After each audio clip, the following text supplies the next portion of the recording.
Mae cwblhau prentisiaeth wedi bod yn fydd mawr i fi oherwydd dwi wedi dechrau o fod yn brentis ac wedyn wedi cynyddu fod yn beiriannydd cynorthwyol o fewn 3 mlynedd. Dwi wedi derbyn cymhwyster lefel 3 mewn peirianneg sifil a dwi rwan yn astudio gradd yn y Brifysgol Lerpwl John Moores mewn peirianneg sifil sydd yn wedi helpu fi ehangu'n bellach ar gyfer y dyfodol.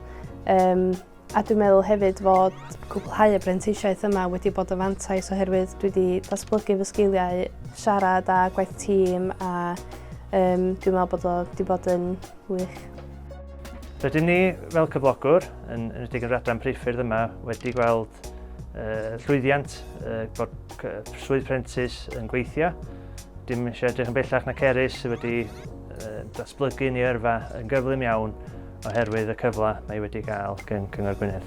Dwi'n meddwl na'r buddiannau o cyflogi prentis ydy bod chi'n rhoi y cyfle i bobl ifanc cael blas ar byd gwaith go iawn a bod nhw hefyd yn derbyn y sgiliau a'r cymhwyster ar gyfer symud ymlaen gyda ei gyrfa nes ymlaen yn eu bywyd.